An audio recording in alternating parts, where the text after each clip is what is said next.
boosting the sound of your microphone by using a TritonAudio FetHead. This is a very useful inline preamp that gives you 27 dB of additional gain once you engage the phantom power on your interface. And today I'm going to show you this TritonAudio together with the Shure SM58. Definitely a best-selling microphone. And guys, I have this for so many years and it does sound really, really good. There are maybe even some advantages of having this cheaper Shure versus the more expensive SM7B, but there are also some disadvantages. So what's this all about? I'm going to today show you the TritonAudio FetHead inline preamp with this Shure SM58 microphone. So why don't we get rolling?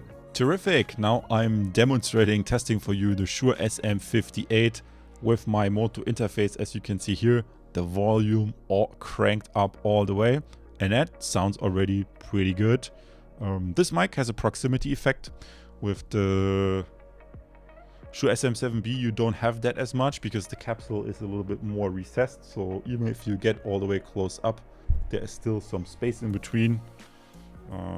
You can imagine this like this here. So if you have a good interface, you're probably already set. You don't need the TritonAudio FetHead necessarily, but a lot of people have budget interfaces or a setup where there's just not enough gain, or if you turn the gain all the way up, maybe to at the 3 o'clock position, it sounds still nice, but depending on your interface or your gear that you're using, if you crank it all the way up, it might introduce some noise. So that's when, depending on your interface, the FetHead could come in very handy, and that's what we're testing right now. Test 1, 2, guys. I'm increasing the volume. How does it sound? And already I'm hitting 50%.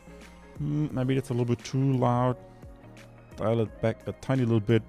So around 50%, and you can see that's how much less gain I need. So I need to drive the preamp in here a lot less, which depending on your setup could be a useful thing.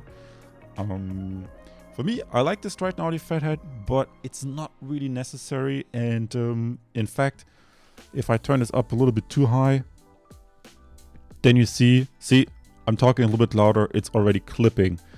And yeah, that's something you want to watch. You do not want to put the levels too high. Rather be a tiny little bit more conservative, because that gives you some safety. Of course, another downside is that with the TritonAudio FetHead, it's just adding amplification. You really should think about some form of signal processing.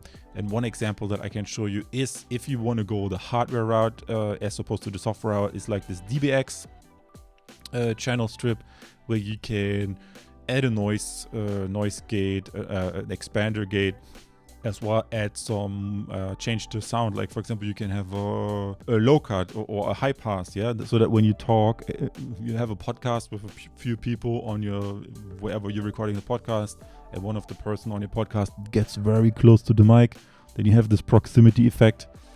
If you have like this low cut where you can do some signal processing, you can maybe cut out some of the low noise rumble, as well as add some compression to modulate the dynamic range. So whether you do this in the hardware route, if you don't do it the hardware route, you should have some software solution to do that. And yeah, some programs like OBS offers this in the settings, which I'm also going to show you in a separate video. But for now, we have tested this, and let's jump to the conclusion. Awesome. That concludes the test of the Shure SM7B. A very sexy sounding, a very nice sounding microphone. I really love the SM58. It's a staple microphone in my arsenal for well over 10 years. And yeah, guys, the TritonAudio FetHead. It's a nice inline preamp, but it only raises the signal. That's all it does. So like I already told you about, maybe the DBX channel strip is a better solution if that's within your budget, because you can tweak the signal more. You can add compression. You know, the SM58, if you get very close, maybe you want to have a low cut to cut out some of this proximity effect, this low noise rumble. Yeah, so always on the one hand, you can have the signal amplification. On the other hand, the signal processing is something, if you want to have a really good sound, the signal processing, don't forget about that. Maybe you want to do that in software. Some audio interfaces offer you that ability to do that within the audio interface, or the audio interface comes with a software, or maybe you using in OBS, some of the OBS filters. So check your corresponding situation, and for many cases that will be enough. The FetHead will be enough if you have another way to put the signal processing after that.